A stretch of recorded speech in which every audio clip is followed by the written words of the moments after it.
রক্ত দিতে শিখেছেন। এই রক্ত দিয়া রক্তে কেনা স্বাধীন দেশে আর কোন খুনি যেন তৈরি না হয়, আর কোন জালেম ফিরাউন যেন তৈরি না হয়। এই জন্য আমাদের এই জমিনে ইসলামী শাসন ব্যবস্থা কায়েম করবার জন্য প্রত্যেকটি কালিমাওয়ালা মুসলমানকে উঠে দাঁড়াতে হবে। রাজি আছেন তো ইনশাআল্লাহ?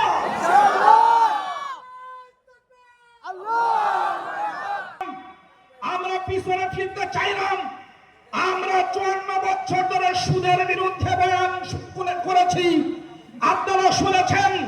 এই সুদের বয়ান শুনতে শুনতে কান ঝালাপালা হয়ে গেছে, কিন্তু সুদের ব্যাংক এটা কমেছে না বেড়েছে? তাহলে বাড়ছে কেন? সিস্টেম পরিবর্তন করতে হবে।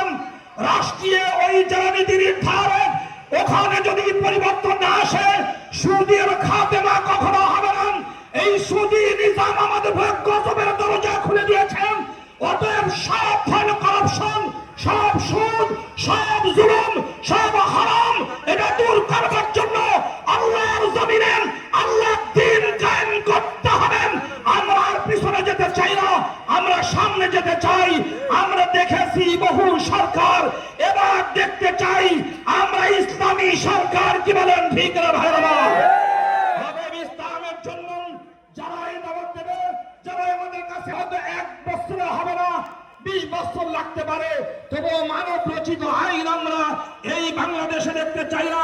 মানব রচিত আইনের কবর রচনা করে আল্লাহর দ্বীন কায়েমের জন্য রক্ত দিতে হবে। রাজি আছেন তো ইনশাআল্লাহ? এই বিষয়ে আমাদের ইন্তজামের সাথে জড়িত